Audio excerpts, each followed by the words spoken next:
Yo, what up? This is D Knight, and you're listening to the Pardon the Interaction podcast. My oh my, we've had so much going on. For starters, in case you missed it, we've got a new addition to the Pardon Pie family, Tara Dublin. Make sure you go follow her on Twitter at Tara Dublin Rocks. Also, pick up a copy of her book while you're at it. Make her day, The Sound of Settling. A very fun and interesting read compared to the things we talk about on this podcast.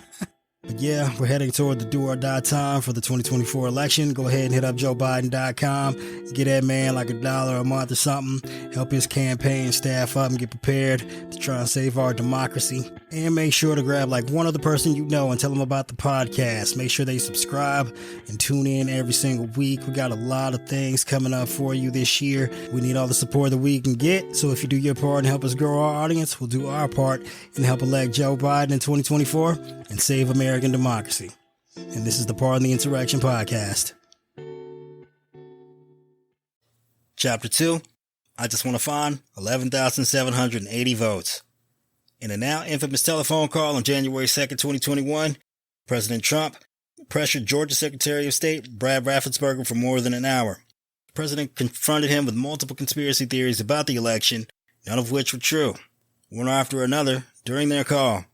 Under Raffensperger's leadership, Georgia had, by that time, already conducted a statewide hand recount of all the ballots.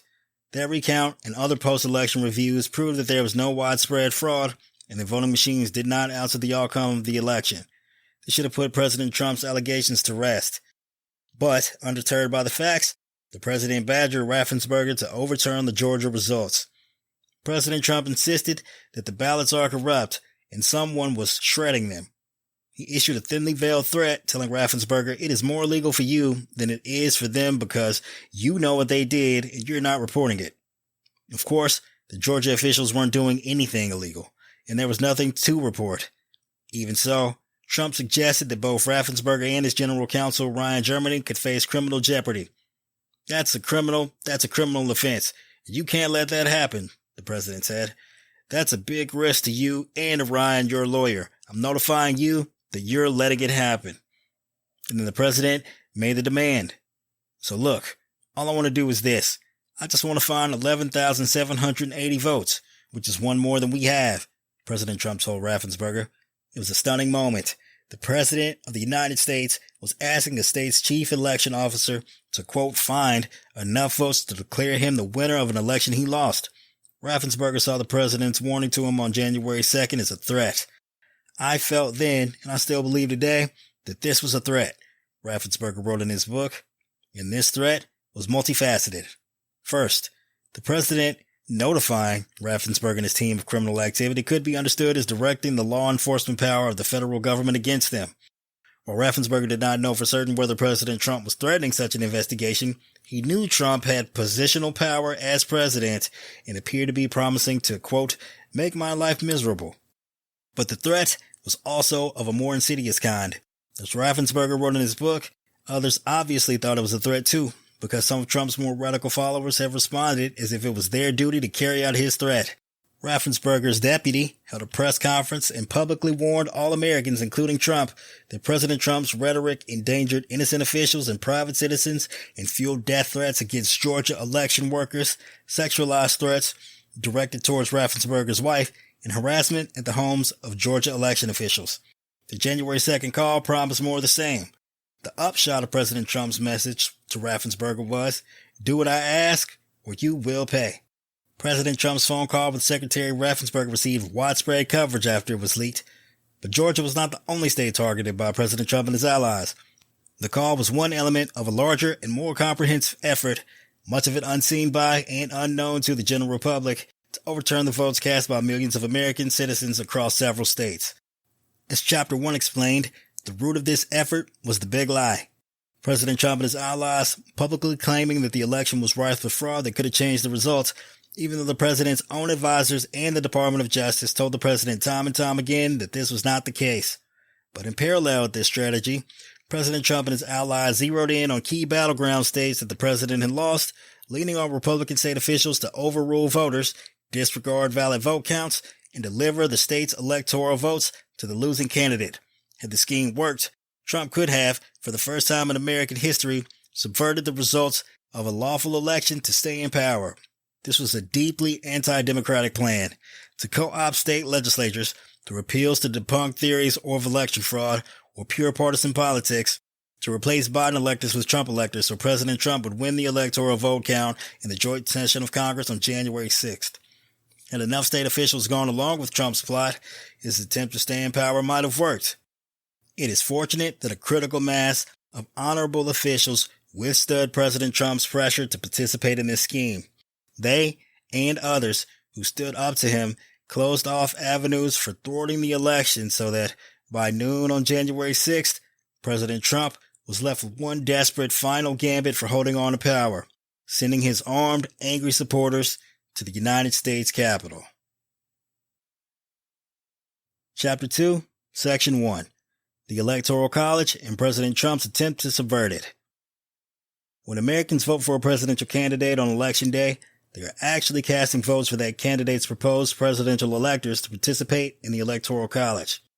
After a state certifies its election results and announces a winner, it also issues a certificate of ascertainment, which contains the names of the duly chosen Electoral College electors. The electors, whose names appear as having received the most votes on the certificate of ascertainment, will go on to participate in the Electoral College, while the losing candidate's proposed electors have no role to play and no standing to participate in the Electoral College. This happens after every presidential election in each of the 50 states and the District of Columbia. This process comes from a clause in the United States Constitution that gives states the power to choose Electoral College electors according to state law. That clause says that each state shall appoint Electoral College electors in such manner as the legislature thereof may direct. All 50 states have decreed that electors will be selected by popular vote. Thursday, November 3rd, was the day established by federal law as Election Day in 2020. Each state's rules had been set, and courts had weighed in on when certain rules were challenged.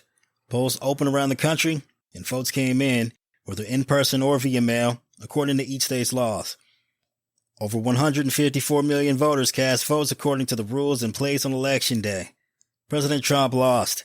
He and his supporters went to court, filing long-shot legal challenges to the election, but they failed in courts around the country before judges appointed by executives of both parties, including President Trump himself, and for those judges who were elected that are members of both parties. Rather than abiding by the rule of law and accepting the court's rulings, President Trump and his advisors tried every which way to reverse the outcome at the state level. They pressured local and state election officials to stop counting votes once it became clear that former Vice President Joe Biden would prevail in the final count. They pressured governors, secretaries of state, and local officials not to certify the popular vote in several swing states that former Vice President Biden had won. And when that didn't work, they pressured state legislators to disregard the vote counts and instead appoint Trump electors to vote in the Electoral College. This fundamentally anti-democratic effort was premised on the incorrect theory that because the Constitution assigns to the state legislatures the role of directing how Electoral College electors are chosen, which every state legislature had done before the election, giving power to the people at the ballot boxes, then the state legislatures could simply choose Trump-Pence electors after seeing the election results. In effect, President Trump and his advisors pushed for the rules to be changed after the election, even if it meant disenfranchising millions of Americans. Chapter 2, Section 2. The plan emerges. More than a month before the presidential election, the media reported that the Trump campaign was already developing a fallback plan that would focus on overturning certain election results at the state level. An article published on September 23rd of 2020 in The Atlantic explained, according to sources in the Republican Party at the state and national levels, the Trump campaign is discussing contingency plans to bypass election results and appoint loyal electors in battleground states where Republicans hold the legislative majority. Ominously, the same reporting predicted almost exactly what would later come to pass. With the justification based on claims of rampant fraud, Trump would ask state legislators to set aside the popular vote and exercise their power to choose a slate of electors directly. Numerous senior Trump campaign advisors, including campaign manager William Stepien, deputy campaign manager and senior counsel Justin Clark, and President Trump's lead attorney Rudy Giuliani, all told the select committee that there was indeed a state-focused strategy or track to challenge the outcome of the election, which included pressing state legislators to challenge results in key swing states and to appoint new Electoral College electors. You know, in the days after Election Day, later in the first week, bleeding into the second, as our numbers and data looked bleaker, internally, we knew that, Stepien told the Select Committee. As the Associated Press called the race, I think some surrounding the president were looking for different avenues to pursue. That's when Stepien remembered the concept first coming up. Those around President Trump were pushing this idea and pushing it hard.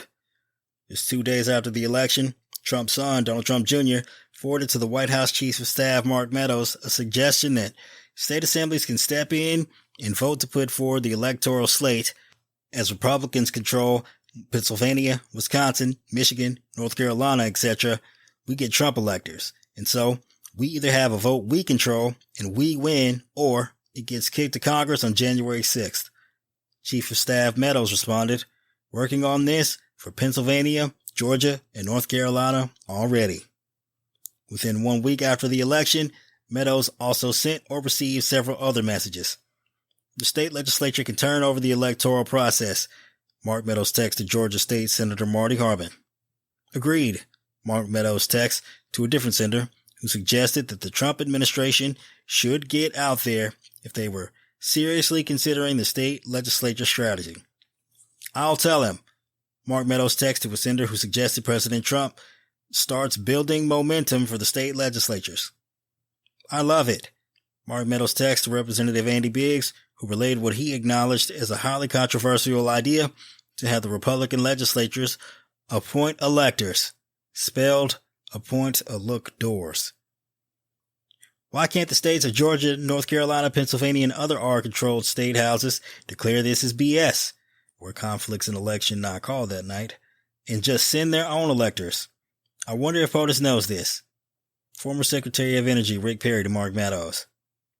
Another White House official exploring such a plan less than a week after the election was Vince Haley, Deputy Assistant to the President for Policy, Strategy, and Speechwriting. He suggested, imagine if every red state legislature slated 0 electors.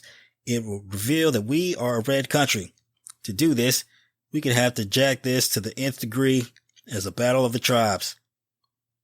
Haley pushed this strategy in several texts and emails, including to Assistant to the President and Director of Presidential Personnel, Johnny McEntee, an individual Haley characterized as a very trusted lieutenant for President Trump, a direct conveyor to the boss with ideas, and at his side almost all the time. For Haley, however, reported election fraud was a way to justify President Trump-friendly legislatures changing the outcome of the election, but there were other reasons for doing so too.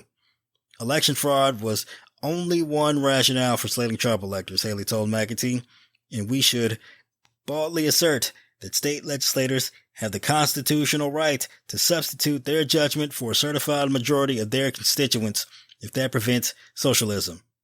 Haley added, independent of the fraud, or really along with that argument, Harrisburg, Madison, and Lansing did not have to sit idly by and submit themselves to rule by Beijing and Paris, proposing that radio hosts rallied the grassroots to apply pressure to the weak-kneed legislators in those states.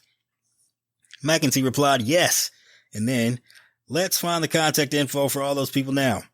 Hours later, Haley sent him names, in most cases, cell phone numbers for top GOP legislators in 6 states, suggesting for POTUS to invite them down for a White House meeting. The president would later call several named in that message, including Rusty Bowers and Karen Finn in Arizona, Lee Chatfield and Mike Shirkey in Michigan, and Jay Corman in Pennsylvania. Others weighed in with the president about a state-focused plan, too. Some were already looking ahead to January 6th.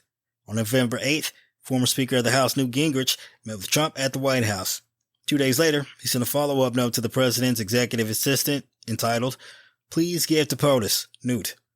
It suggested that the only way Trump loses is rigged system, and added that President Trump could encourage GOP legislatures elect not to send in electors, forcing a House vote by state delegations on January 6th that Gingrich expected President Trump would win.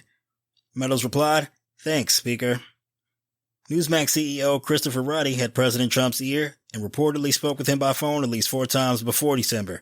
He forwarded a memo to other close advisors of President Trump, recommending that the Trump team persuade one or more Republican-led chambers in Arizona, Georgia, Michigan, Pennsylvania, and Wisconsin, and even Minnesota to pick a separate competitive slate of state electors, which the memo predicted might turn January 6th into a catfight in Congress, wherein Vice President Pence is presiding.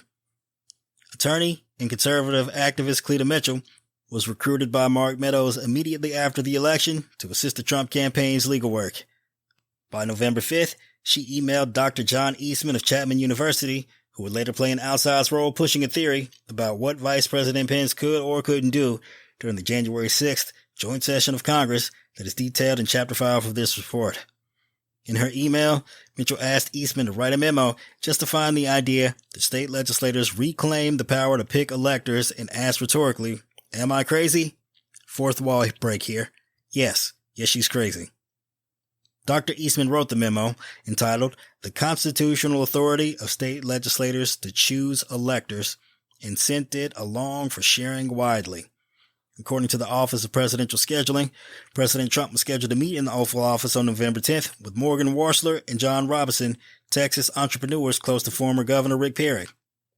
The next day, Warsler tweeted that he was just in the Oval Office yesterday, and months later wrote that, "I told whole Trump team in Oval that state legislatures can choose the electors no matter what current state law or state courts say." After this apparent meeting, John Robinson sent the White House an email entitled "Urgent, follow-up to our Tuesday meeting with POTUS," that he asked be printed out for the president to explain the move-forward plan for what was discussed. The email stated, "President Trump liked the plan we presented to use a parallel path of state legislators," and the attached memo proposed hundreds of briefings for state lawmakers by President Trump's surrogates and members of the Freedom Caucus. The email envisioned President Trump's hosting 4+ monster rally trials with tens of thousands of Trump voters staring up at the GOP state legislators from their districts who alone control which slate of electors their state will submit. A proposal that seemed to foreshadow the state hearings that Rudy Giuliani and President Trump championed less than a month later. Deputy White House Chief of Staff Dan Scavino called Robinson's message "batshit crazy." But the president's executive assistant, who was asked to print it for the president, wrote "printed," and may have shared it with the president anyway. By then, Trump was enraged. According to Stepien, his campaign manager, the state focus strategy came up at a November 11th meeting among close advisors as something to consider. At that point, the election had been called, but the president was very interested in keeping pathways to victory open, so Stepien believed the president found the concept intriguing. Then, the plan just started happening, even though it was something Stepien honestly kind of dismissed at hand, characterizing it as one of the crazier ideas that was thrown out in and around the time. But not everyone was convinced. On November 19th, the prior Republican presidential nominee, Senator Mitt Romney, issued a harsh public condemnation of President Trump's open and notorious efforts to overturn the election. Having failed to even make a plausible case of widespread fraud or conspiracy before a court of law, the president has now resorted to overt pressure on state and local officials to subvert the will of the people and overturn the election. It's difficult to imagine a worse, more undemocratic action by a sitting president. Senator Romney was right to identify and decry President Trump's actions. Yet, in hindsight, it is clear that the effort to pressure state and local officials by Trump team was only just getting started. Chapter 2, Section 3, Outreach and Implementation of the Plan. Just one day after the state focus plan came up in the Oval Office with the president and his top lieutenants, President Trump started taking concrete steps aimed at state legislators. And in the weeks that followed, the president headed outreach aimed at numerous officials in states he lost, but that had GOP-led legislatures, including in Michigan, Pennsylvania, Georgia, and Arizona. The Select Committee estimates that in the 2 months between the November election and the January 6th insurrection, President Trump or his inner circle engaged in at least 200 apparent acts of public or private outreach, pressure, or condemnation, targeting either state legislators or state and local election administrators to overturn state election results. This included at least 68 meetings, attempted or connected phone calls, or text messages, each aimed at one or more state or local officials. 18 instances of prominent public remarks with language targeting one or more such officials, and 125 social media posts by President Trump or senior aides targeting one or more such officials, either explicitly or implicitly, and mostly from his own account. Furthermore, these efforts by President Trump's team also involve two other initiatives that try to enlist support from large numbers of state legislators all at once. The Trump campaign contacted or attempted to contact nearly 200 state legislators from battleground states between November 30th, 2020 and December 3rd, 2020 to solicit backing for possible state house resolutions to overturn the election. At least some messages said that they were on behalf of the president. Nearly 300 state legislators from battleground states reportedly participated in a private briefing with President Trump, Rudy Giuliani, John Eastman, and others on January 2nd. The president reportedly urged them to exercise what he called the real power to choose electoral votes before January 6th because, as President Trump said on the call, "I don't think the country is going to take it." It may be impossible to document each and every meeting, phone call, text message, or other contact that Trump and his allies had with state and local officials in various battleground states. What follows is a summary that focuses on 4 states, and that demonstrates the lengths to which President Trump would go in order to stay in power based on lies, the big lie, about the election. President Trump's early pressure on public servants. To carry out his plan, President Trump, Rudy Giuliani, and other surrogates of President Trump publicly and privately sought assistance from state and local officials who they assumed would help as a Republican on the same team with the same goal. Some helped, others didn't. On November 12th, U.S. Representative Tim Walberg, a Republican from Michigan, sent an email to President Trump's executive assistant Molly Michael describing a request that he received earlier that day. During my conversation with the president this morning, he asked me to check with key leadership in Michigan's legislature as to how supportive they could be in regards to pushing back on election irregularities and potential fraud. He wanted me to gauge their willingness to talk with him about efforts to bring about transparency and integrity in Michigan's election and report back to him. Representative Walberg added that he had already acted on this request, saying, quote, "I've had conversations with Michigan Speaker Lee Chatfield, Senate Majority Leader Mike Shirkey, and the Senate President pro tempore Eric Nesbitt. They all assured me that they would look forward to speaking with the president to report on their continuing efforts related to overseeing the election and receiving any suggestions from President Trump." The president will soon host Chatfield, Shirkey, Nesbitt, and 4 other Michigan state lawmakers at the White House. In Arizona on November 13th, 2020, the day after officials finished counting ballots cast in Maricopa County, Chairwoman Kelly Ward of the Arizona Republican Party texted Mark Meadows that she had just talked to POTUS and that he may call the chairman of the Maricopa Board of Supervisors, Clint Hickman. Ward also left a message for Hickman that said, "I just talked to President Trump and he would like me to talk to you and see if he needs to give you a call to discuss what's happening on the ground in Maricopa. Give me a call back when you can." According to Hickman, Ward was unusually active after the election, even for a party chair, and was the first person to ever pressure him. One of her first messages to Hickman before trying to connect him with Trump was, "We need you to stop the counting." In Georgia, the president initially took a more public approach. After the Associated Press called the race there on November 12th, Trump tweeted harsh criticisms of Governor Brian Kemp and Secretary of State Brad Raffensperger. Often those tweets called for them to take specific actions that would have shifted the election results in his favor, such as rejecting a court settlement, which he referred to as a consent decree, that dictated the procedures for verifying signatures on absentee ballots, and he was relentless. In November alone, Trump tweeted that Raffensperger was a so-called rhino and asked, "Where is Brian Kemp?" before suggesting that they knew they were going to cheat. He called to break the unconstitutional consent decree and urged stricter signature matches with a demand to get it done, Brian Kemp. He called Kemp hapless and asked why he wouldn't use the emergency powers to overrule Raffensperger on the signature verification procedures, declaring that Georgia Republicans are angry. President Trump also retweeted posts asking, "Who needs Democrats when you have Republicans like Brian Kemp, and why bother voting for Republicans if what you get is Ducey and Kemp?" Pennsylvania was an early but not unique example of how President Trump's state pressure campaign affected the lives of public servants running this country's elections. On November 7th, Rudy Giuliani headlined a Philadelphia press conference in front of a landscaping business called Four Seasons Total Landscaping near a crematorium and down the street from a sex shop.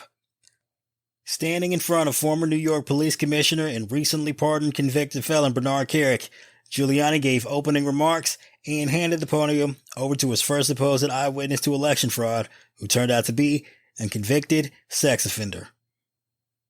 Giuliani claimed that at least 600,000 ballots are in question in Pennsylvania and falsely suggested that large numbers of ballots in the state had been cast for dead people, including boxer Joe Frazier and actor Will Smith's father. Within days, Republican Philadelphia City Commissioner Al Schmidt and others publicly debunked Giuliani's specific allegations of election fraud, including the claims about dead people voting in Pennsylvania elections. In reaction, Trump tweeted on the morning of November 11th that a guy named Al Schmidt, a Philadelphia commissioner and so-called rhino, is being used big time by the fake news media to explain how honest things were with respect to the election in Philadelphia. He refuses to look at a mountain of corruption and dishonesty. We win. That statement targeting Schmidt led to a deluge of threatening and harassing phone calls and emails by people who heard Trump and falsely held out hope that Schmidt or someone else could overturn the results of Pennsylvania's election. As a public official, Schmidt was no stranger to threats, but being targeted by the President of the United States was different. In Schmidt's public testimony to the Select Committee, he described why. Prior to that, the threats were pretty general in nature. Corrupt election officials in Philadelphia are going to get what's coming to them, and other similar threats. After the president tweeted at me by name, calling me out the way he did, Schmidt explained, the threats became much more specific, much more graphic, and included not just me by name, but included members of my family by name, their ages, our address, pictures of our home, and just about every bit of detail that you could imagine. As the president continued to push the big lie and vilify public officials, such threats multiplied.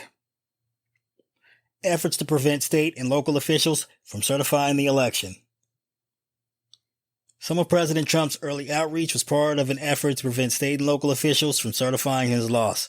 One example comes from Michigan and the other from Arizona. Wayne County, Michigan includes Detroit and its surrounding areas. On November 17th, the county's board of canvassers met to certify election results, a process the Michigan Supreme Court described over a century ago as ministerial and clerical. The meeting started at 6 p.m. and lasted over 3 hours. Its two Republican members, Board Chair Monica Palmer and Board Member William Hartman, first voted to block the certification of the election. After a brief break, Palmer and Hartman returned, changed their votes, and certified the election results. Just over 20 minutes later, Palmer and Hartman received a call from President Trump and RNC Chair Ronna McDaniel. Palmer claimed that the call was not pressure. Rather, she said, it was genuine concern for my safety, and there were general comments about different states, but we really didn't discuss the details of the certification. The Select Committee doesn't know exactly what President Trump privately said on that phone call, but by the next evening, however, Palmer and Hartman had each issued signed affidavits reassuming their earlier position that Wayne County's results should not be certified. Palmer's affidavit even declared that I, quote, rescind my prior vote, though rescinding wasn't possible, and her statement had no legal effect.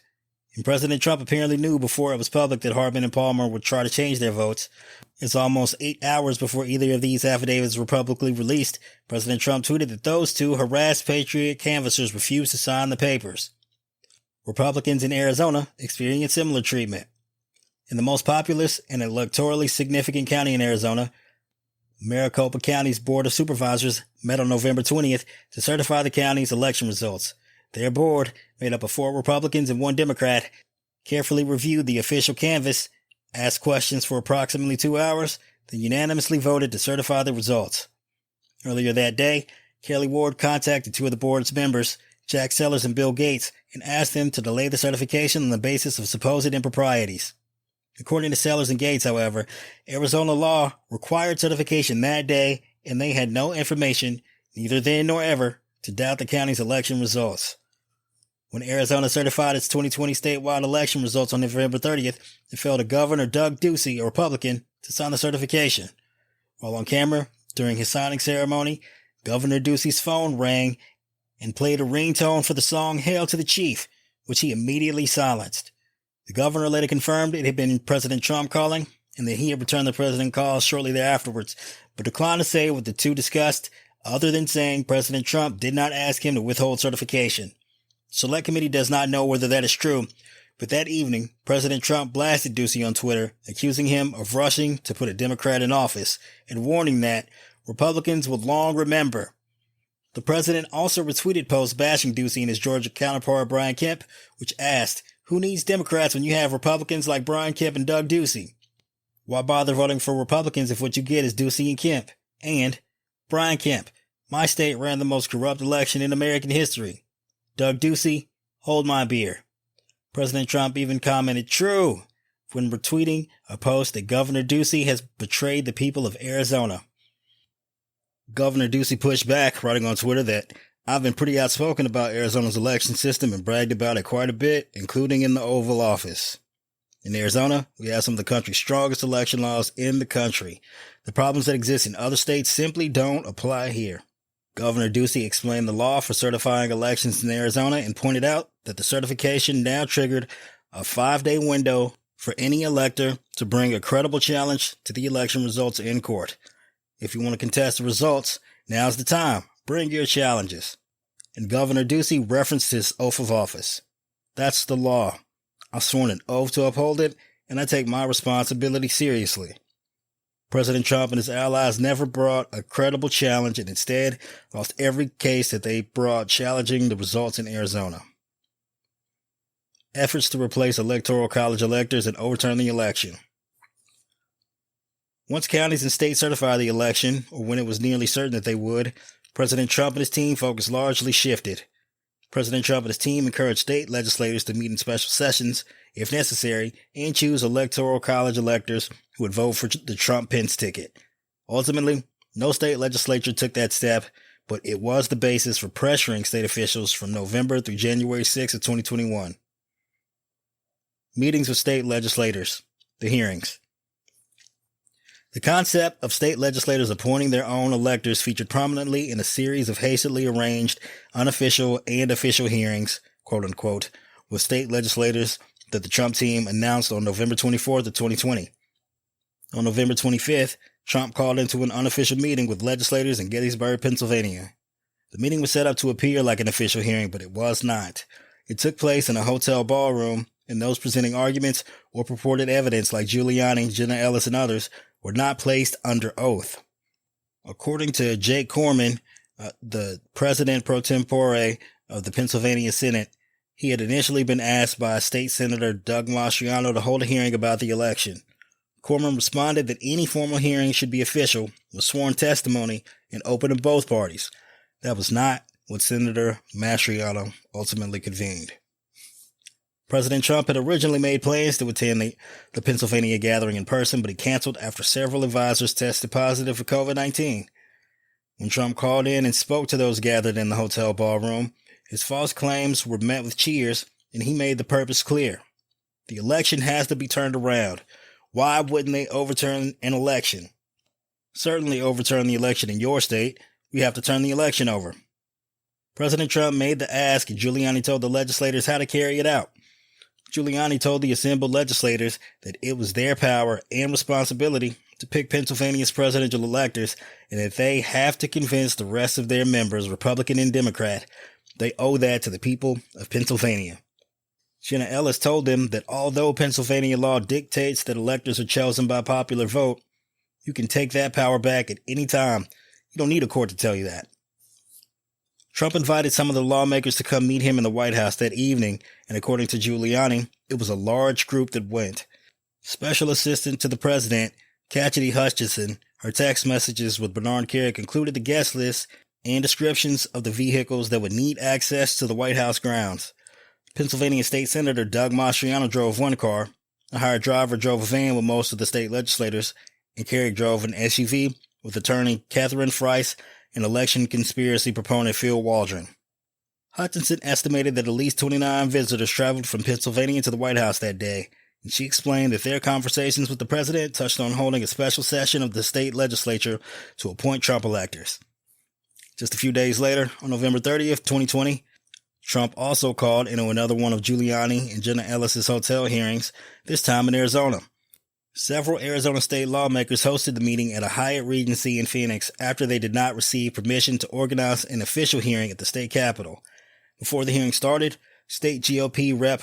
Mark Fincham promised information to show that the state's 11 electoral votes should not go to Democrat Joe Biden and argued that the United States Constitution empowers lawmakers to decide on their own whether the election was valid and, if not, to select the electors of their choice.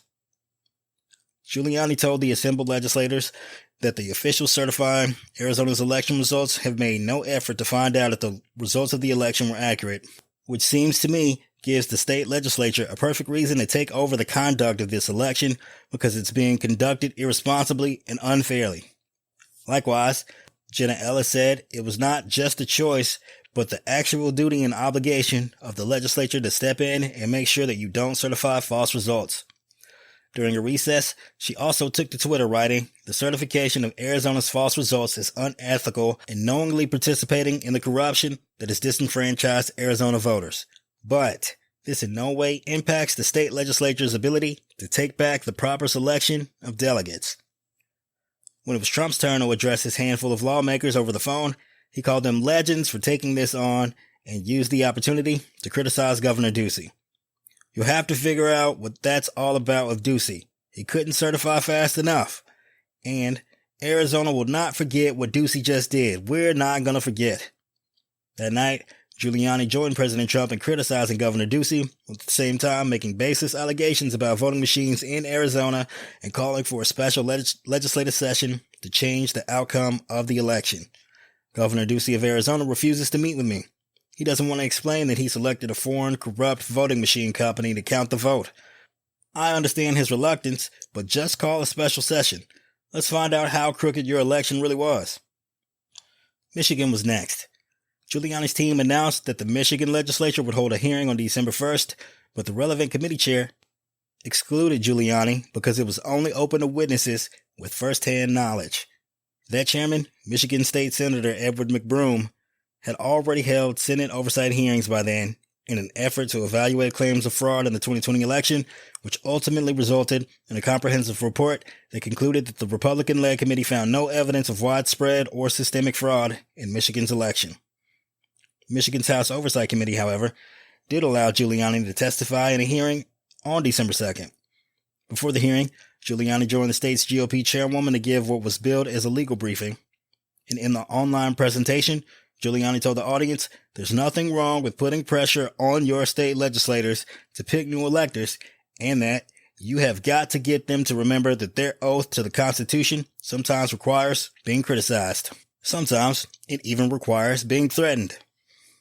When Giuliani appeared for the hearing in Michigan, he was not placed under oath, used his time to refer to Michigan's election as a con job, and urged legislators to have the courage to say that certification that was to be done by your state is a complete phony. The information presented was baseless and sometimes racist conspiracy theories. One witness brought to criticize Michigan's voter certification even said, "I think Chinese all look alike, so how would you tell? If some Chow shows up, you can be anybody and you can vote." And, as he had promised in the legal briefing the day before, Giuliani then called on the legislators to do what the Trump campaign had reportedly been discussing since before Election Day. He said that the state legislature could still single-handedly decide the election results anytime you want to. Anytime. You can take it back tonight. You can take it back the day before the electors go down to Washington. Jenna Ellis also participated, insisting that no honest person can hear these citizens of your own state today and can let this proceed. What the Constitution obligates you to do is to take back your plenary power. Finally, Georgia. There, Giuliani and others appeared in multiple hearings, the first of which was held on December 3rd, 2020. In that hearing, Giuliani was direct and called on Georgia legislators to overturn the election results. "You are the final arbiter of who the electors should be," based on the false premise that there is more than ample evidence to conclude that this election was a sham. Then, at a separate hearing on December 10th, he told state legislators that Georgia's governor, lieutenant governor, and secretary of state were engaged in a cover-up of a crime in plain sight and that it fell to the state legislature to vindicate the honor of the state. and Giuliani used yet another appearance on December 30th to call the 2020 election the most crooked election, the most manipulated election in American history, and implored the Republican legislators to hold a special session to vote on appointing new electors, something he said that they could do right up until the last moment before January 6th. More perniciously, Giuliani used these hearings to advance conspiracy theories that falsely accused Fulton County election workers of rigging Georgia election results. His delegation to the December 3rd hearing played clips of election night surveillance footage from the State Farm Arena that showed election workers scanning ballots, sometimes after partisan poll watchers had gone home. Although the poll watchers should have been there the entire time while election workers counted the votes, there was nothing nefarious about the circumstances and no question about the end result.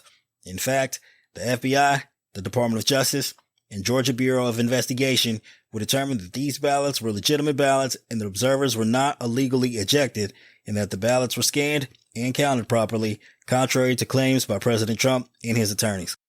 And yet, Giuliani basically declared at the December 3rd hearing that to him, the video was a powerful smoking gun that proved that those votes were not legitimate votes.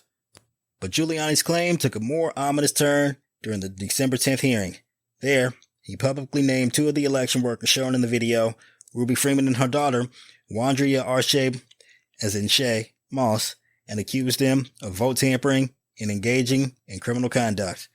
He seized on a clip of Freeman passing Morgan a ginger mint, claiming that the two women, both black, were smuggling USB drives as if they're vials of heroin or cocaine. He also suggested that Freeman and Moss should be jailed and that they deserve to have their homes searched. Not only were Giuliani's claims about Freeman and Moss reckless, racist, and false, they also had real-world consequences that turned both women's lives upside down. In further heightening the personal impact of these baseless attacks, President Trump supported and even repeated them, as described later. In the end, the hearings were widely panned. In Michigan alone, current and former Republican lawmakers publicly questioned the hearings and implored President Trump and his team to stop. U.S. Representative Paul Mitchell implored on Twitter, "Please just stop," and he wondered why the Republican leaders allowed testimony that he said was driving the party into a ditch. Similarly, former Michigan lawmaker Martin Howlett said that he was embarrassed by the hearing, and former Michigan Senator Ken Sikema said that the way the committee was run was atrocious. Later, Trump promoted a tweet calling a Democratic lawmaker a hashtag POS for speaking out at the Michigan hearing. Months later, Giuliani's license to practice law in New York was suspended for, among other reasons, the false claims he made on various dates, including during the hearings in Michigan, Pennsylvania, Arizona, and Georgia. The Trump campaign's barrage of phone calls to state legislators. Not only was replacing electors a theme during the official and unofficial state hearings, it was also a critical component of Trump's plan both before and after the hearings took place. In fact, while the hearings were happening, the Trump campaign set up an operation to contact hundreds of state legislators and asked them to support an effort to appoint Electoral College electors for the Trump-Pence ticket in states that President Trump had lost. On the same day as Giuliani's hearing in Michigan, Trump campaign staff contacted dozens of Republicans in Michigan state legislature. A Trump campaign supervisor sent text messages to his team directing them to reach out to lawmakers to explain the process for legislative redress and to tell them how to send representatives to the Electoral College. He added, "We're going to be lobbyists. Woot." According to a campaign staffer spreadsheet produced to the Select Committee, the Trump campaign apparently tried contacting over 190 Republican state legislators in Arizona, Georgia, and Michigan alone. One voicemail left as part of this initiative was leaked to the press on December 1st, 2020.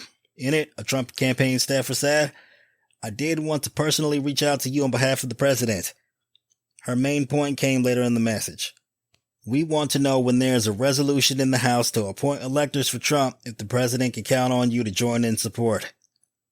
Another message from this effort that reached reporters made the same ask and claimed that, after a roundtable with the president, he asked us to reach out to you individually to whip support for a joint resolution from the state House and Senate that would allow Michigan to send electors for Donald J. Trump to the Electoral College and save our country. Soon after the voicemail leaked, the campaign staffer who left this message got a text message from one of her supervisors who wrote, "Honest to God, I'm so proud of this because they unwittingly just got your message out there."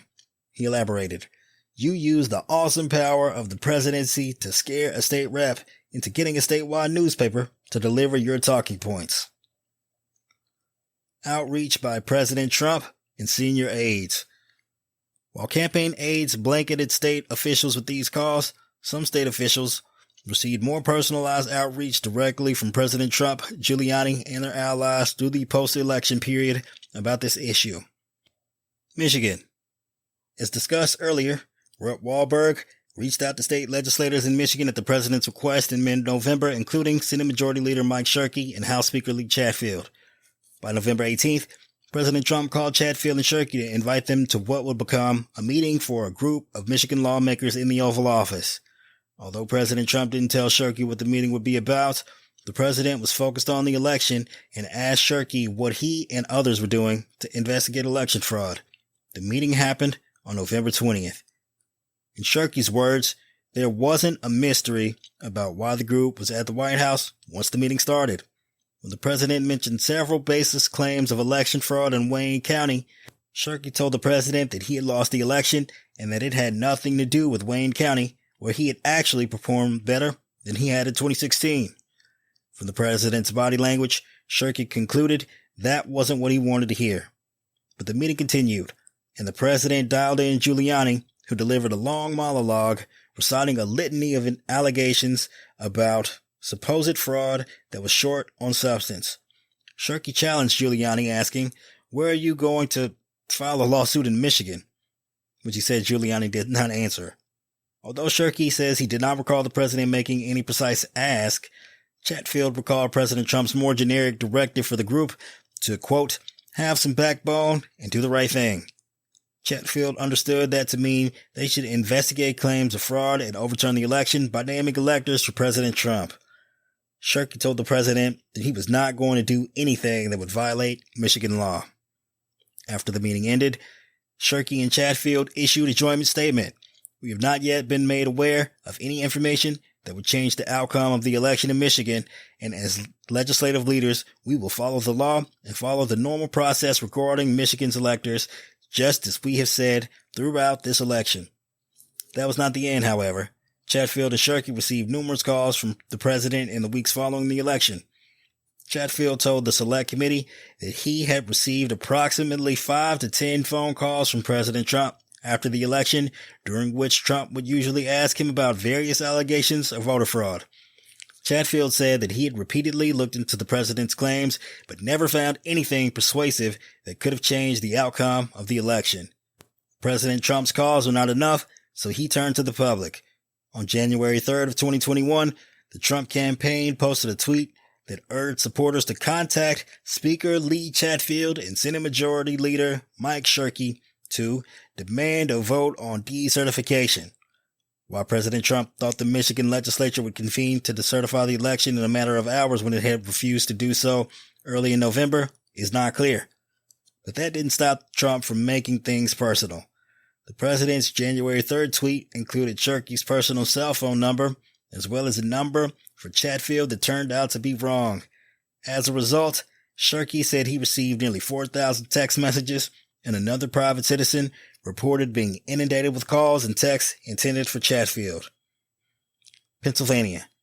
On November 21st, Mark Meadows texted a number apparently belonging to Representative Scott Perry from Pennsylvania and asked, "Can you send me the number for the Speaker and leader of the Pennsylvania legislature? POTUS wants to chat with him." Hours later, Meadows received a response of "Yes, sir." At the time, the leader of the Pennsylvania Senate was Jay Corman, and the Speaker of the Pennsylvania House was Brian Cutler. Corman told the Select Committee that he received a call on Thanksgiving Day 2020 from Giuliani, urging him to call the legislature into a special session to replace Biden electors with Trump electors. This idea wasn't new to Corman. Trump and his allies had gone public about their intentions before then, including during the Pennsylvania hotel hearing, but Corman had braced himself for this even before the election. Before Election Day in 2020, a reporter from The Atlantic interviewed Corman and other prominent Republicans in Pennsylvania about the possibility that President Trump would try to circumvent the popular vote in swing states by asking the legislatures to appoint Trump-Pence electors. After the article, Corman dropped an op-ed making it clear that the PA legislature did not have the legal authority to appoint Trump-Pence electors in contravention of the popular vote, a position that he would generally maintain through the 2020 presidential election cycle. During that call, Giuliani first tried pumping Corman up as a patriot before asking the senator to call the Pennsylvania legislature into a special session. Corman told Giuliani that he did not have the authority to do that, a position with which his own lawyers agreed. Giuliani's reply was that Corman must have bad lawyers.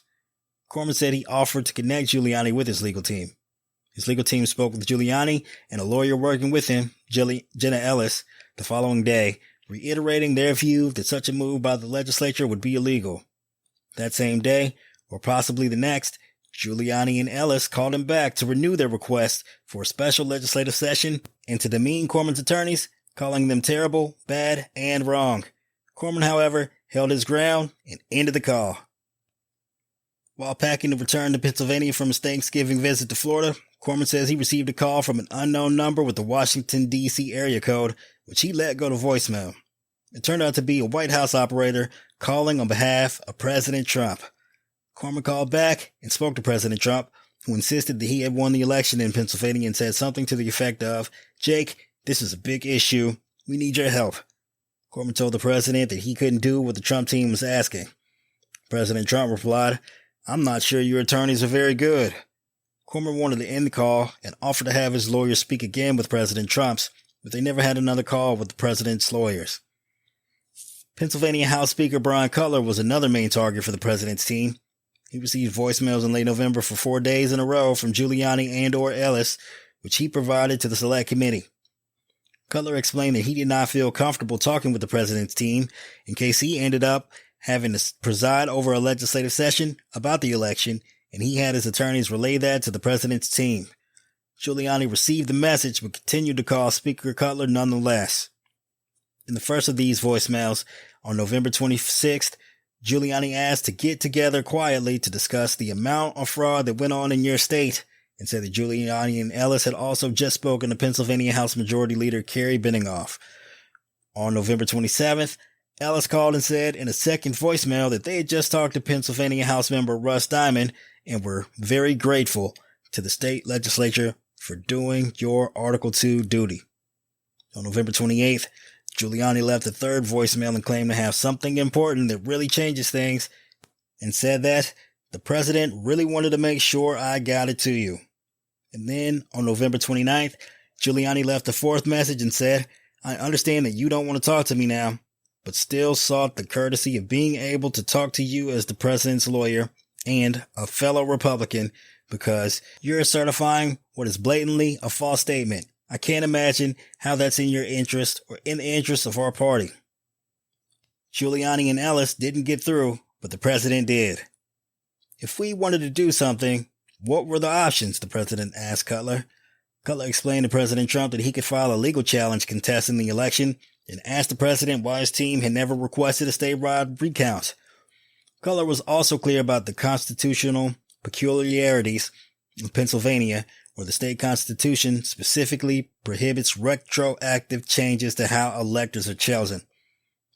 Practically, President Trump's call achieved nothing. The president wasn't getting what he wanted in his calls to leaders in Pennsylvania, a special session of the legislature to appoint Trump-Pence electors. Seemingly undeterred, Trump invited several leaders of the Pennsylvania legislature to the White House for Christmas gatherings.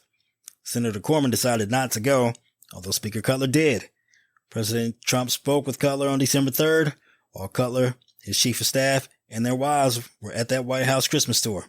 The issue of overturning the results of Pennsylvania's election came up again, as did the possibility of a special session of the state legislature to appoint Trump electors. Cutler told President Trump that the state legislature could not reconvene without an order from the governor and a petition from a supermajority of legislators, neither of which was likely to happen. Cutler also told Trump that they could not appoint new electors without a court order. In Cutler's opinion, Trump seemed to understand, and that was clear. The president's apparent understanding, however, did not result in any meaningful changes to his public rhetoric. On December 3rd, the same day that Cutler met with Trump, Cutler, Corman, House Majority Leader Benninghoff, and State Majority Leader Kim Ward issued a 3-page, single-spaced, joint statement asserting that, in no uncertain terms, the Pennsylvania's General Assembly lacks the authority to overturn the popular vote and appoint our own slate of legislators, since doing so would violate our election code and constitution, particularly a provision that prohibits us from changing the rules for election contests of the president after the election. In response, President Trump retweeted a December 4th post by Bernard Kerik, which tagged all 4 of these state legislators with the hashtag traitors, and declared that there are 4 cowardice Pennsylvania legislators that intend to allow the Democratic machine to hashtag steal the vote, hashtag cowards, hashtag liars, hashtag traitors. But 5 days later, President Trump publicly thanked Cutler for signing onto a December 4th letter that encouraged members of Congress in Pennsylvania to object to their state's electoral votes on January 6th. Trump tweeted, "Thank you to Speaker Cutler and all others in Pennsylvania and elsewhere who fully understand what went on in the 2020 election. It's called total corruption." When the Select Committee asked Cutler about this apparent change in his position, he said that he signed onto this letter not because of concerns that fraud or corruption meant the results of the election Pennsylvania were wrong, but rather because of concerns about programmatic changes or areas for improvement related to the election. In fact, Cutler reiterated to the committee that he was not personally aware of any widespread election fraud that would have changed the results of the election. The pressure facing state legislators during this period was significant. On December 9th, the New York Times quoted Pennsylvania Senate Majority Leader Kim Ward, revealing that she too had received a call from Trump in which he pushed his election fraud narrative. Ward told the Times that she hadn't been given enough time to sign the same December 4th letter that Cutler did, but commented that if she had taken a stand against it, quote, "I'd get my house bombed tonight." Arizona. In late November, Arizona House Speaker Russell "Rusty" Bowers, a longtime Republican who served 17 years in the state legislature, received a call from Trump and Giuliani. Giuliani alleged that Arizona's election results were skewed by illicit ballots cast by non-citizens or on behalf of dead people.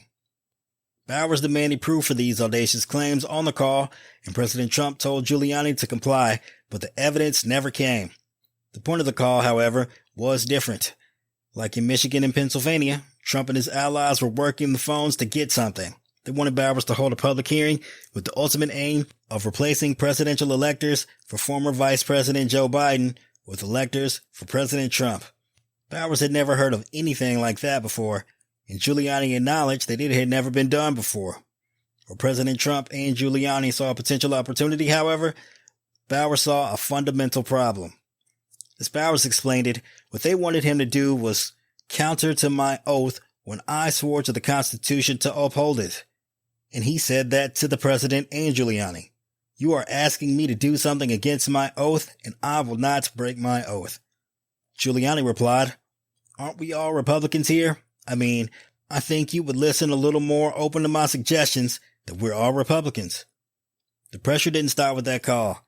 On December 1st, Giuliani and Ellis got an audience with some of the most powerful Republican lawmakers in Arizona, including Bowers, Senate President Karen Fann, Senate President pro tempore Vince Leach, House Majority Leader and Senator-elect Warren Peterson, Senate Majority Whip Sonny Borelli, Senator Michelle Ugentyrita, and others.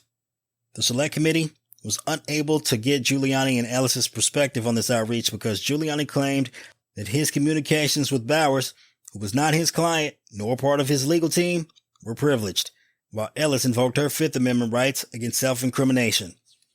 Bowers, on the other hand, told the committee that Giuliani and Ellis asked the lawmakers to deliver Arizona's electors for President Trump despite the certified popular vote count. To bolster their request, Giuliani and Ellis raised numerous allegations of election fraud at the meeting, though they never produced evidence in support of their claims. In live testimony before the committee, Bowers recalled Giuliani saying in this meeting that, "We've got lots of theories, we just don't have the evidence." At the time, Bowers didn't know whether it was a gaffe or an example of Giuliani not thinking through what he had just said. In any event, Bowers said he and others in his group made particular note of that comment. And it was borne out. Bowers testified, "No one provided me, ever, such evidence." In late December, in another phone call with President Trump, Bowers reiterated that he would not do anything illegal for him. Afterward, John Eastman joined the chorus of Trump allies attempting to change his mind. In a call on January 4th that included the Speaker's chief counsel, as well as Arizona House Majority Leader-elect Ben Toma, Eastman urged Bowers to hold a vote to decertify Arizona's presidential electors. When Bowers told Eastman he couldn't unilaterally reconvene the legislature, Eastman urged him to just do it and let the court sort it out. Bowers refused, and the Arizona legislature took no such action. Many of Trump's efforts in Arizona focused on state officials, but his team also continued to reach out to the Board of Supervisors for Maricopa County, even after it certified the election. One focus was voting machines. According to the Arizona Republic, Giuliani left a voicemail in mid to late December for board member Steve Chukri that said, "I see we're going to get a chance to take a good look at those machines. Give me a call as soon as you get a chance. The president also wanted me to pass on a few things to you too." On December 4th, Giuliani also left a message for the board's chairman, Clint Hickman. "I was very happy to see that there's going to be a forensic audit of those machines, and I really wanted to talk to you about it a little bit. The president wanted me to give you a call, all right? Thank you. Give me a call back." Hickman chose not to call back. Then, on Christmas Eve, Giuliani left voicemails for board members Bill Gates and Jack Sellers, asking them to call him back. In his message for Gates, Giuliani said, "It's Giuliani, President Trump's lawyer. If you get a chance, would you please give me a call? I have a few things I'd like to talk over with you. Maybe we can get this thing fixed up. I really think it's a shame that Republicans sort of are both in this kind of situation, and I think there may be a nice way to resolve this for everybody." In his message for Sellers, Giuliani said, "I'd like to see if there is a way that we can resolve this so that it comes out well for everyone. We're all Republicans. I think we all have the same goal. Let's see if we can get this done outside of the court." Like Hickman, neither Gates nor Sellers returned Giuliani's calls. So President Trump made the call himself. On December 31st, Board Chair Clint Hickman received a voicemail from the White House switchboard asking him to call back for President Trump. Hickman said that he did not return the call, in part because the country was still facing litigation over the election. Another call from the White House came through on January 3rd with a request that Hickman call back for the president. But by then, the president's call with Georgia Secretary of State Brad Raffensperger, described below, had leaked, and Hickman didn't want to walk into that space. Georgia. On December 5th, President Trump traveled to Georgia to headline a rally and mobilize voters in advance of a January Senate runoff. But the president's day started off with a morning call to Governor Brian Kemp, during which they discussed reconvening the legislature in a special session. After the call, Kemp took to Twitter. He acknowledged that he had spoken to President Trump and that he told him that he supported the idea of and had already called for a signature audit in Georgia. Trump responded later that night by complaining that Georgia had not yet done a signature verification audit and instead insisted that the governor should at least immediately ask for a special session of the legislature. The following day, Governor Kemp and Lieutenant Governor Duncan issued a definitive statement rejecting President Trump and his allies' calls to overturn the results in Georgia. While we understand 4 members of the Georgia Senate are requesting the convening of a special session of the General Assembly, doing this in order to select a separate slate of presidential electors is not an option that is allowed under state or federal law. State law is clear. The legislature could only direct an alternative method for choosing presidential electors if the election was not able to be held on the date set by federal law. In the 1960s, the General Assembly decided that Georgia's presidential electors will be determined by the winner of the state's popular vote. Any attempt by the legislature to retroactively change that process for the November 3rd election would be unconstitutional and immediately enjoined by the courts, resulting in a long legal dispute and no short-term resolution. President Trump responded by directing his ire at Georgia officials and, Throughout the month of December, President Trump grew even more relentless in his social media attacks against Kemp than he had been the previous month. He retweeted Attorney Lynn Wood calling on Georgians to call and urge the FBI to focus more on election fraud and tell them to also investigate Kemp, Duncan, and Raffensperger. And he retweeted another post by Lynn Wood that depicted Governor Kemp and Secretary Raffensperger wearing masks digitally altered to show the Chinese flag and warned that they will, quote, soon be going to jail. Even without his many retweets, President Trump posted an average of about one tweet per day in December 2020, either criticizing Governor Kemp or pressuring him explicitly or implicitly to take actions to help overturn the election.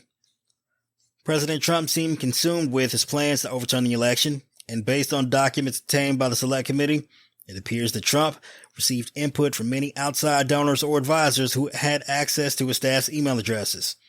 On December 7th, a Trump donor named Bill White emailed senior Trump advisors, including Dan Scavino and Rudy Giuliani, to say that he just spoke to Georgia Senator William Burton Jones, who asked if POTUS can retweet this now, please, along with a tweet by Senator Jones that read, Georgia Patriot call to action. Call your state Senate and House reps and ask them to sign the petition for a special session. President Trump and Giuliani retweeted Senator Jones's tweet an hour later.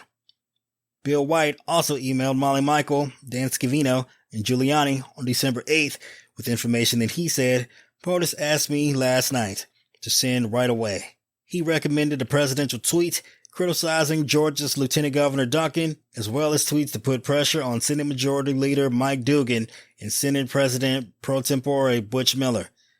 He wrote that President Trump will be calling Dugan and Miller to ask them to call a special session and strategize with them why they are keeping this from happening. Dugan later confirmed that he had received a call from Trump's office, but that the two of them were not able to connect. On the following day, Steve Bannon revealed on his podcast that President Trump spoke to Georgia House Speaker Ralston and Speaker pro tempore Jan Jones. Speaker Ralston confirmed that he spoke to Trump on December 7th about the election, during which he told the president that Georgia law made a special legislative session very much an uphill battle. Chapter 2, Section 4, An Outright Request for Victory. Beyond asking state officials to not certify, to decertify, or to appoint Trump electors for consideration during the joint session, President Trump and some of his closest advisors inserted themselves directly into the counting of ballots and asked outright for enough votes to win. White House Chief of Staff Mark Meadows did this. Not only did he place calls on behalf of the president to election officials in Georgia, Meadows traveled there to personally visit election officials and volunteers, coordinated with members of Congress, and even suggested the president send election workers Trump memorabilia like presidential challenge coins and autographed MAGA hats, a suggestion that his assistant Cassidy Hutchinson thought could be problematic and ultimately did not act on. When Meadows made a visit on short notice to examine the audit of absentee ballots in Cobb County, Georgia, he spoke to Deputy Secretary of State Jordan Fuchs and Francis Watson, the Secretary of State's chief investigator. Ultimately, Meadows connected Watson with the president, who claimed that he had won the election and pressed her to say that he had won. The Select Committee obtained a copy of their recorded call, which is detailed below. The president, who had told Watson that he had won Georgia by a lot, told her, "You have the most important job in the country right now," and suggested, "When the right answer comes out, you'll be praised." 4 days later, Meadows texted Deputy Secretary of State Fuchs, in which he asked, "Is there a way to speed up Fulton County signature verification in order to have the results before January 6th if the Trump campaign assists financially?" Fuchs wrote in response that she will answer ASAP. Meadows also played a central role in the lead-up to the president's January 2nd, 2021, with Georgia Secretary of State Brad Raffensperger. In fact, it was Meadows who originally sent text messages to Raffensperger and requested to speak. On November 19th, he texted, "Mr. Secretary, Mark Meadows here. If you could give me a brief call at your convenience, thank you." And on December 5th, Meadows texted, "Mr. Secretary, can you call the White House switchboard for a phone call? Your voicemail is full." Then, on December 11th, Meadows texted, "Thanks so much. to a number that apparently belongs to United States Representative Jody Hice, Republican representative from Georgia, after Hice told him that he had just made a statement, quote, regarding a recall on Raffensperger, if this is something POTUS wants to know and help push. All of that led to the remarkable January 2nd call between President Trump and his advisors on one side and Secretary of State Brad Raffensperger and his advisors on the other. By January 2nd, the president had tried to speak by phone with Raffensperger at least 18 times. Raffensperger, for his part, had avoided talking to the president because of ongoing litigation with the president's campaign. Despite Raffensperger's reluctance, the two spoke with their respective lawyers on the line. During the call, President Trump went through his litany of false election fraud claims and then asked Raffensperger to deliver him a second term by finding just enough votes to ensure victory. The president said, I just want to find 11,780 votes, which is one more than we have because we won the state. He reiterated it several different ways. Fellas, I need 11,000 votes. Give me a break. You know, we have that in spades already. Or we can keep going, but that's not fair to the voters of Georgia because they're going to see what happened. When it was clear that Raffensperger and his advisors would not agree to the president's request, the president ramped up the pressure by accusing them of committing crimes. The ballots are corrupt, and you're going to find that they are, which is totally illegal. It is more illegal for you than it is for them because you know what they did and you're not reporting it. That's a criminal offense, and you can't let that happen. That's a big risk to you and to Ryan, your lawyer.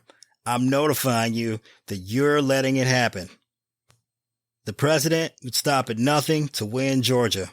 Separate from asking Raffensperger to alter without justification the election results in Georgia, he also attacked election workers. In that call, President Trump mentioned Ruby Freeman's name 18 times, referred to her daughter Shay Moss several of those times, and accused them of crimes. Raffensperger and his aides rebutted President Trump's false claims of fraud on the call and explained why they were wrong, but they did not deliver the one thing President Trump wanted most, the 11,780 votes he asked for. The next day, President Trump tweeted about his phone call with Raffensperger, falsely claiming that Secretary Raffensperger was unwilling or unable to answer questions such as the ballots under table scam. He has no clue. He added that Raffensperger, Governor Kemp, and Lieutenant Governor Duncan are a disgrace and have done less than nothing about rampant political corruption. Even though Raffensperger and his team repeatedly told the president why specific allegations of election fraud in Georgia were wrong, President Trump met the next day with top leadership of the Justice Department in an effort to convince them to send a letter falsely claiming that the department had identified significant concerns affecting the election results in Georgia and calling on Governor Kemp, Speaker Ralston, and Senate President Pro Tempore Miller to convene a special session. It was only after a showdown in the Oval Office, described in Chapter 4, during which the White House counsel and others threatened to resign, that President Trump decided against replacing Department of Justice leadership in issuing that letter. Chapter 2, Section 5. Some officials eagerly assisted President Trump with his plans. While many state officials resisted President Trump's demands, some eagerly joined the president's efforts.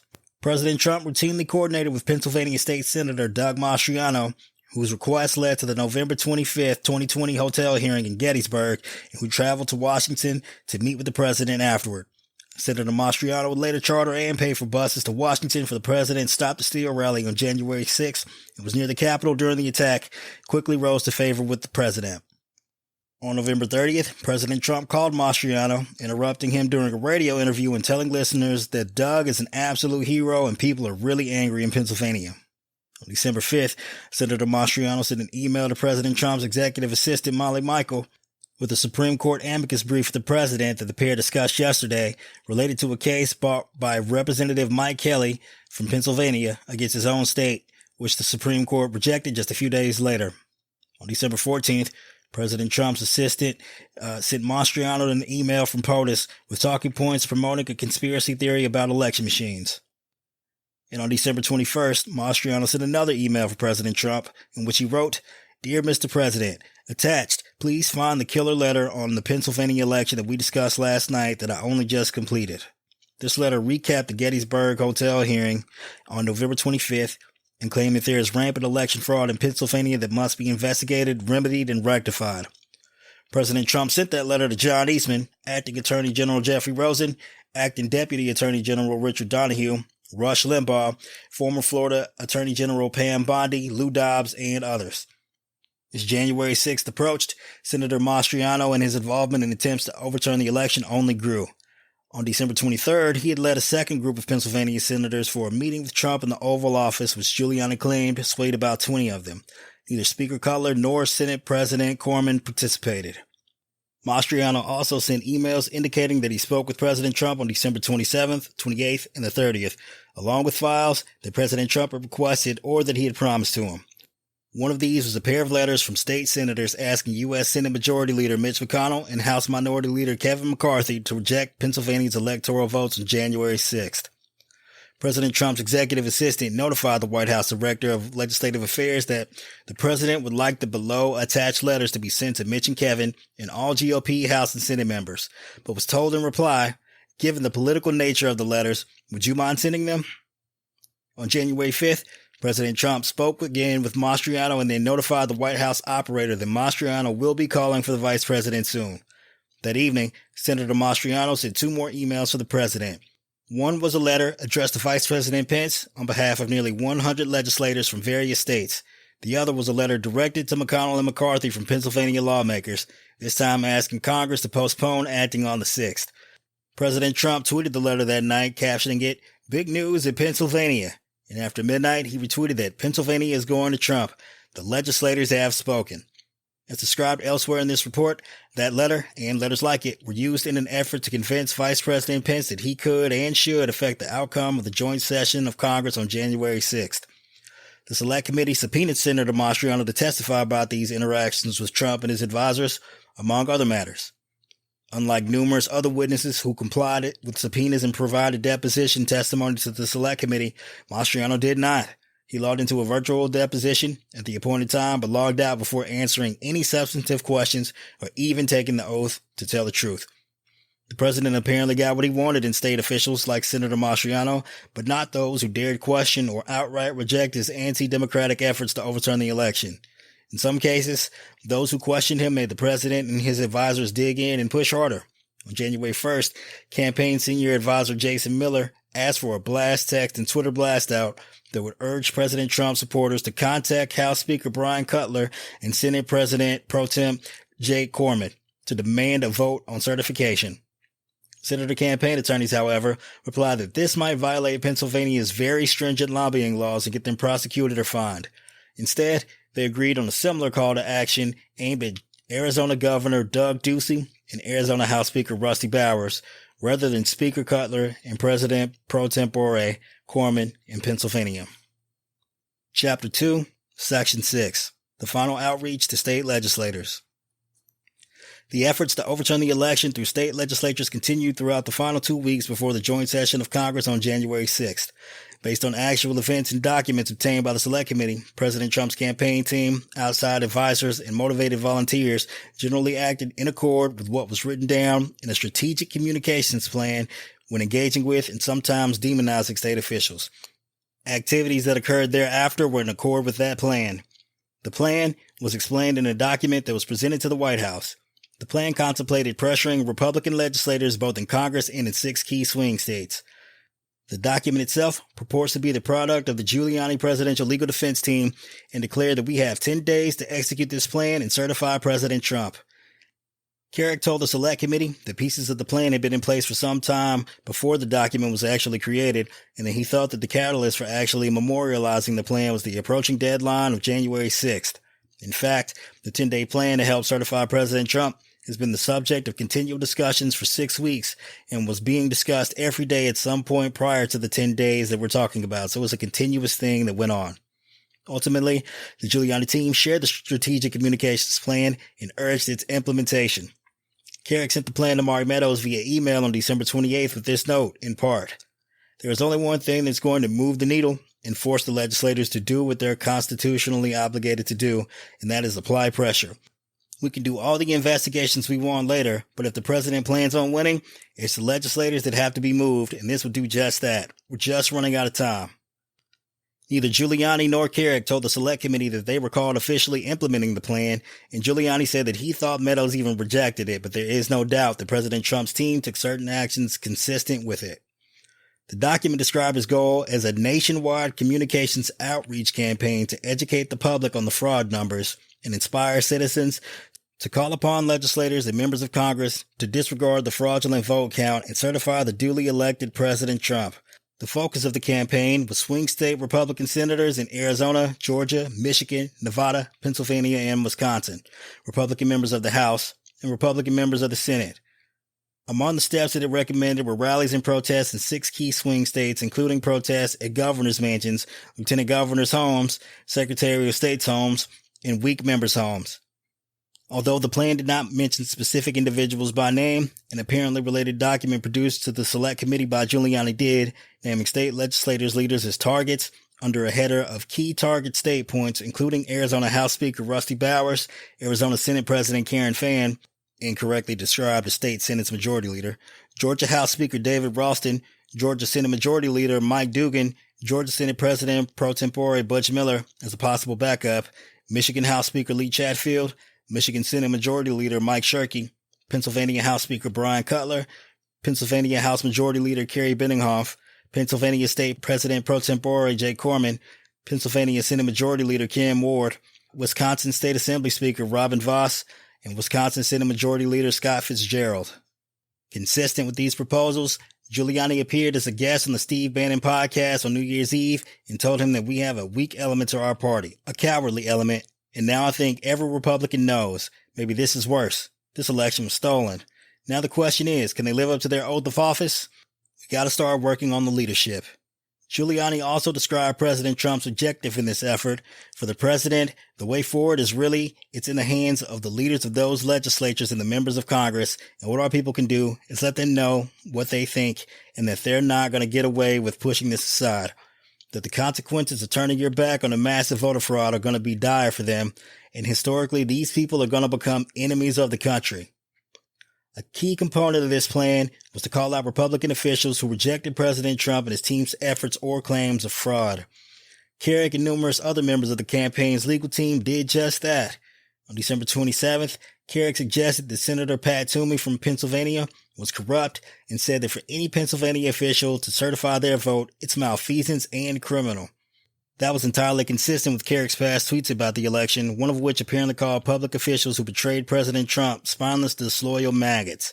It wasn't just rhetoric, however, because as described below, people showed up outside certain officials' homes, sometimes menacingly, and of course, showed up at the Capitol on January 6th. The pressure in those final days did not stop with the type of activities outlined in the Strategic Communications Plan. January 2nd, 2021 was a busy day for a Saturday at the Trump White House. That was the day President Trump called on Georgia Secretary of State Raffensperger to find enough votes for victory in Georgia and participated in a call with Lindsey Graham and members of the Freedom Caucus to plan for the joint session on January 6th. It was also the day that the president joined in a virtual briefing for nearly 300 Republican legislators from swing states. The event was hosted by a short-lived organization called Got Freedom that enlisted Jenna Ellis among its leadership team, and included Giuliani, Eastman, and Peter Navarro as the program's featured speakers. A press release by Got Freedom said that the meeting was hosted by Philip Klein, a former Attorney General of Kansas who was disbarred in 2013. It indicated that purported proof of voter fraud should serve as an important resource for state legislators as they make the call for state legislatures to meet to investigate the election and consider decertifying their state election results. According to the Washington Examiner, when Trump joined the call, he told the participants, "You know that we won the election, and you were also given false numbers to certify." It quoted him saying, "You are the real power because you're more important than the courts. You're more important than anything because the courts keep referring to you, and you're the ones that are going to make the decision." When asked about that quote, specifically, Giuliani, who was on the call, said he didn't recall the exact words that the president used, but told the Select Committee that would be the sum or substance of what he had been saying and what he believed. During the call, Trump reportedly referenced the planned protests in Washington just days later on January 6th and told the group, "I don't think the country is going to take it." When reporting on the call, the Washington Examiner also provided details about what Giuliani told the assembled state legislators. Consistent with the team's strategic communications plan, Giuliani said, "We need to put excessive pressure on your leadership where the real weakness and cowardice is mostly located." And the report quoted Navarro telling them that, "Your job, I believe, is to take action, action, action." That evening, Navarro stated on Fox News that these legislators, they're hot, they're angry, they want action. And we explained exactly how the Democratic Party, as a matter of strategy, stole this election from Donald J. Trump. Organizers from Got Freedom sent a follow-up email that evening to participants on behalf of Phil Klein, in which they described the event as an important briefing for legislators who hold the power to decertify the results of their state elections. It emphasized the following. As elected officials in the House and Senate of your respective states, Professor Eastman laid out the constitutional imperatives for you. Assert your plenary power, demand that your laws be followed as written, decertify tainted results unless and until your laws are followed, insist on enough time to properly meet, investigate, and properly certify results to ensure that all lawful votes, but only lawful votes, are counted. The email also recommended that they sign on to a joint letter from state legislators to Vice President Mike Pence to demand that he call for a 12-day delay on ratifying the election on January 6th. The letter ultimately garnered more than 100 signatures by state legislators from Arizona, Georgia, Michigan, Pennsylvania, and Wisconsin. Doug Mastriano forwarded a copy of the letter via email to President Trump's executive assistant, and the National Archives produced to the Select Committee a printed version with the stamp at the top indicating the president has seen. But this plan would fail to sway its intended audience. As discussed in Chapter 5, the Vice President rejected this and numerous other attempts to convince him to act unlawfully on January 6th. The election had been decided and certified by the states. It was the Vice President and Congress's job to open and count the legitimate Electoral College votes. And in the early morning hours of January 7th, after a day unlike any seen in American history, when a mob of angry insurrectionists attempted to violently upend a presidential election, the Vice President and members of Congress, shaken but steady, delayed but resolute, regrouped and reconvened and did their constitutional duty to certify Joseph R. Biden as the next President of the United States. Trump's plot to pressure state legislators to overturn the vote of the Electoral College failed, but only barely. Even so, the consequences of Trump's effort to overturn the state election results were significant. Chapter 2, Section 7. The harm caused by demonizing public servants. Many of the people who refuse to be pushed into manipulating election results, governors, secretaries of state, state legislators, state and local election officials, and frontline election workers just doing their jobs, found themselves subjected to public demonization and subsequent spamming, doxing, harassment, intimidation, and violent threats. Some of the threats were sexualized or racist in nature and target family members. President Trump never discouraged or condemned these tactics, and in fact, he was an active participant in directing his supporters through tweets and speeches to apply pressure to public servants who would not comply. President Trump and his team were not above using incendiary rhetoric or threats to achieve their goal of overturning the election. Giuliani said so before the purported hearing in Michigan in December. Recall that he told an online audience, "There's nothing wrong with putting pressure on your state legislators, and you have got to get them to remember that their oath to the Constitution sometimes requires being criticized. Sometimes it even requires being threatened." That pressure came privately and publicly in the post-election period. Privately, for example, President Trump called Michigan Senate Majority Leader Mike Shirkey 3 times after their White House meeting. November 21st, November 25th, and December 14th. Shirkey did not recall many specifics of those calls, and he claimed that he did not remember the president applying any specific pressure. The day after one of those calls, however, Shirkey tweeted that our election process must be free of intimidation and threats, and it's inappropriate for anyone to exert pressure on them. From this and other public statements, it is clear that Shirkey was sensitive to outside forces pressuring people with roles in the election. In fact, the same day that the Electoral College met and voted for former Vice President Joe Biden as the winner of the 2020 presidential election, Shirky received another call from President Trump and issued another public statement. Shirky's statement that day, December 14th, 2020, read, Michigan's Democratic slate of electors should be able to proceed with their duty, free from threats of violence and intimidation, and it is our responsibility as leaders to follow the law. Publicly, President Trump used both Twitter posts and paid social media and cable television ads to advance his pressure campaign. In Arizona, for example, Trump used social media to both praise and criticize legislators. When Speaker Bowers and Senate President Karen Fann requested an audit of Maricopa County's election software and equipment, Trump publicly commended them, retweeting a press release about their announcement and commenting, "Thank you to Senate President Karen Fann and House Speaker Russell Bowers and all for what you are doing in Arizona. A fast check of signatures will easily give us the Senate." But just days later, President Trump assailed Bowers for opposing a special session to appoint new electors. He retweeted a post by campaign lawyer Christina Bobb that accused Bowers of intentionally misleading the people of Arizona, and that included a demand by Stop the Steal organizer Ali Alexander for 50,000 phone calls to Rusty Bowers right the heck now to threaten him with a primary challenge. And as his efforts to change the outcome of the election continued to meet resistance, President Trump personally approved a series of advertisements that the campaign ran on cable television and social media in several important states. One advertisement in Arizona called for pressure on Governor Ducey in particular, alleging the evidence is overwhelming. Call Governor Ducey and your legislators and demand that they inspect the machines and hear the evidence. Another claimed that illegal aliens voted, and here in Arizona, Trump votes were discarded. It's an outrage. Call Governor Ducey and your legislators at 602-542-4331. Demand they inspect the machines and hear the evidence. Call Governor Ducey. Stand up for President Trump. Call today.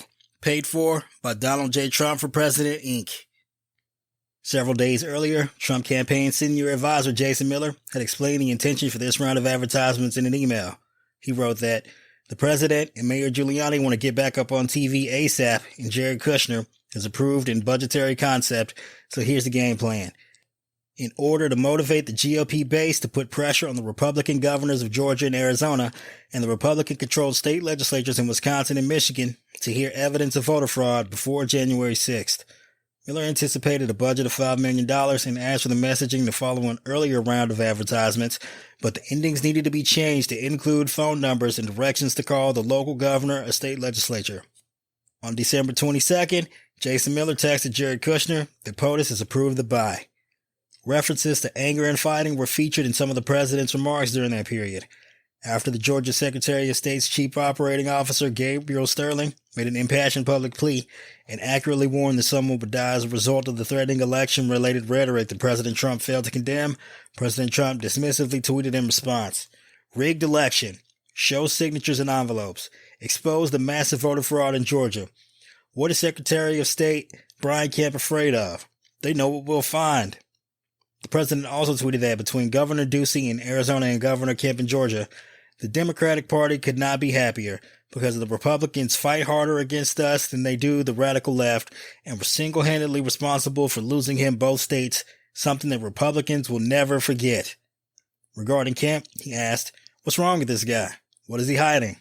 And he alleged that rhinos, Governor Kemp and Lieutenant Governor Duncan and Secretary Raffensperger, will be solely responsible for Senators Loeffler and Perdue losing their Senate runoff because they won't call a special session or check for signature verification. People are angry. President Trump's spoken remarks were not much different. After the president wrapped up a November 26th public phone call to wish U.S. service members a happy Thanksgiving, he answered a reporter's question about election integrity in Georgia by lashing out at Secretary Raffensperger in particular. Trump made several baseless claims of election fraud in Georgia, declared that Raffensperger himself appeared to be complicit, and labeled the Georgia Secretary of State an enemy of the people. President Trump and his team's practice of naming and viciously criticizing people had real consequences.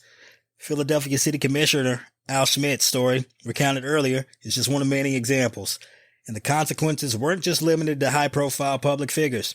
Schmidt's deputy, for example, Seth Bluestein, faced threats after being demonized by a surrogate for President Trump, and many of the threats he received were anti-Semitic in nature. He received a Facebook message telling him that everyone with a gun is going to be at your house. Americans, look at the name. another Jew caught up in United States voter fraud. Bluestein got a security detail at his home, and the experience gave his 3-year-old daughter nightmares. Similarly, after Trump promoted online accusations that Arizona House Speaker Rusty Bowers had been intentionally misleading the people of Arizona, Bowers' personal cell phone and home address were published, leading demonstrators to congregate at his home, honk horns, and shoot insults until police arrived. Bowers told the Select Committee that this was the first of at least 9 protests at his home, sometimes with protesters shouting into bullhorns and calling him a pedophile. One protester who showed up at his home was armed and believed to be a member of an extremist militia. Sadly, those are not isolated incidents. Stories similar to Schmidt and Bowers proliferated after Trump's loss in the election. Examples from each of the states discussed in this chapter are documented below, but this list is by no means exhaustive. Arizona, after Secretary of State Katie Hobbs' home address and son's phone number were publicly released, demonstrators congregated outside her home chanting, "We are watching you." A social media user at this time recommended, "Let's burn her house down and kill her family and teach those fraudsters a lesson." Secretary Hobbs has continued to receive threats since then, reporting over 100 threats to the FBI in mid-2022, including a September 2021 voicemail that said, "You should be hunted and will never be safe in Arizona again." Also in Arizona, Maricopa County Recorder Adrian Fontes testified before Congress that his family had go bags packed in case they needed to evacuate, and that because of threats, he had moved his children out of the family home at least once for 3 days in the wake of serious threats to his family's safety. Again in Arizona, Paul Boyer, a Republican state senator, had to evacuate his family, get police protection, and change his phone number after he voted against jailing Maricopa County's supervisors over election disputes. Again in Arizona, on January 5th, 2021, a comment on a blog suggested some members of the Maricopa County Board of Supervisors have earned a good old-fashioned necktie party as punishment for treason. According to board member Clint Hickman, the threats never abated, and on January 6th, police convinced Hickman and his family to leave their home. Michigan.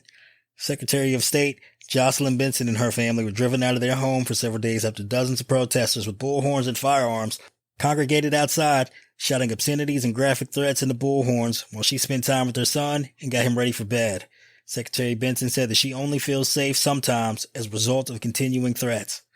Also in Michigan, several members of the Wayne County Board of Canvassers received threats, as did Aaron Van Langveld, a Republican member of the State Board of Canvassers.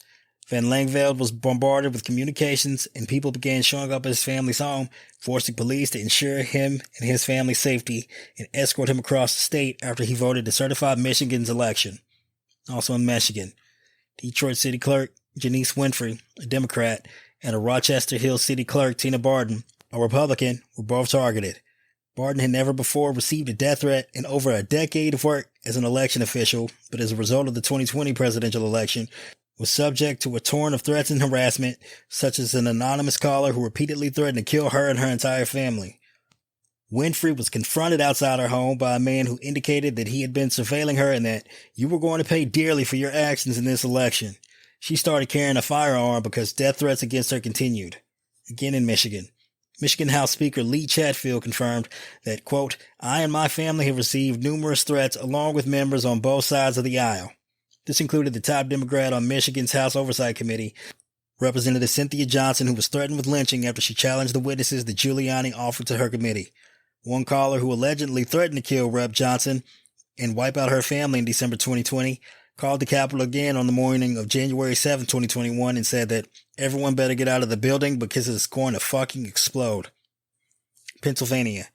Secretary of the Commonwealth Kathy Boockvar said she received so many threats that she didn't feel comfortable walking the dog on the street. This included a message in November 2020 threatening to murder her in her home at night, forcing her and her husband to flee for a week. Another voicemail she received after certifying Pennsylvania's election results threatened, "You crooked fucking bitch, you're done." Pennsylvania again. House Speaker Brian Cutler told the Select Committee that there were at least 3 protests outside either his district office or his home, and that his then 15-year-old son was home by himself for the first one. Senator Jay Corman's spokesperson revealed in December 2020 that he too was being subject to violent threats, something Senate Majority Leader Kim Ward also received. Pennsylvania again. Philadelphia City Commissioner Omar Sabir spent several nights evacuated from his home and continued to receive death threats a year after the 2020 election, reflecting that, "I feel anxiety every time I walk outside of the house." Commissioner Lisa Deeley, another city commission colleague, also received death threats and said she suffers occasional anxiety attacks as a result. Georgia. After Georgia Secretary of State Brad Raffensperger's email and phone number were published, he said that he and his wife received frequent hostile messages, some of which typically came in sexualized attacks. As a result, the Secretary's wife canceled visits from the grandchildren out of fear of the kids' safety.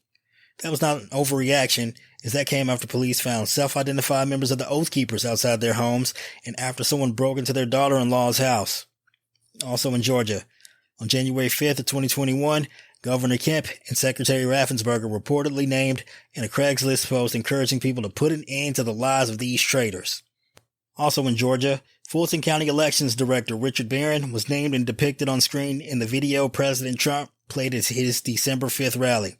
He said that this incident led to a spike in death threats targeted at election workers, including himself.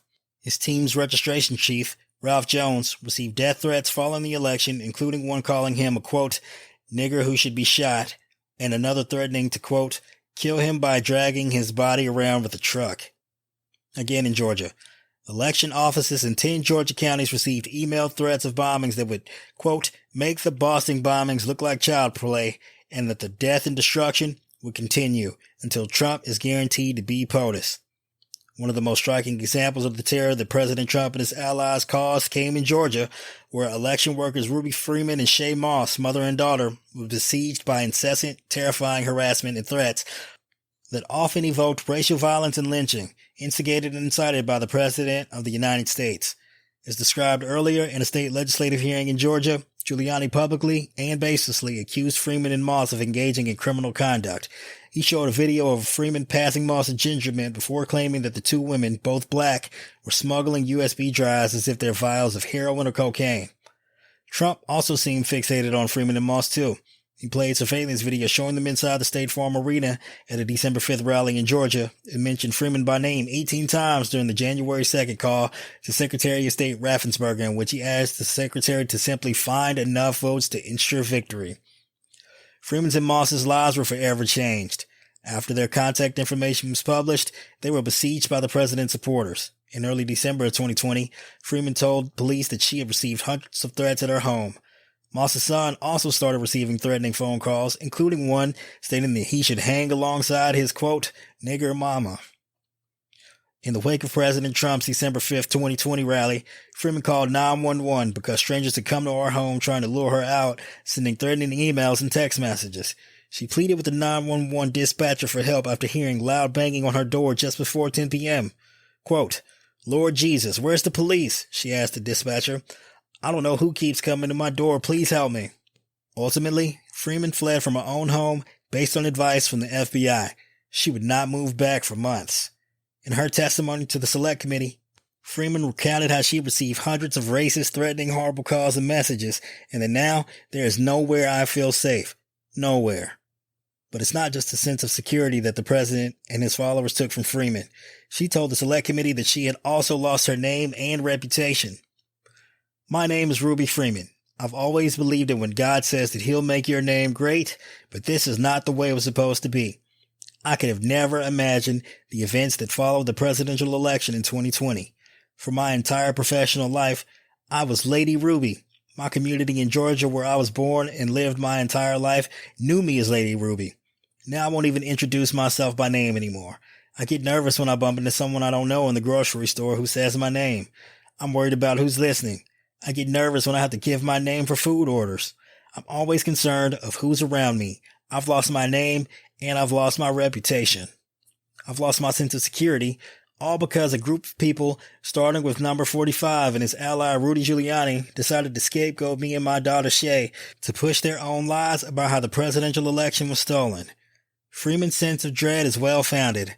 According to federal prosecutors, a member of the Oath Keepers militia convicted of multiple offenses for his role in the January 6th insurrection had a document in his residence with the words "death list" written across the top.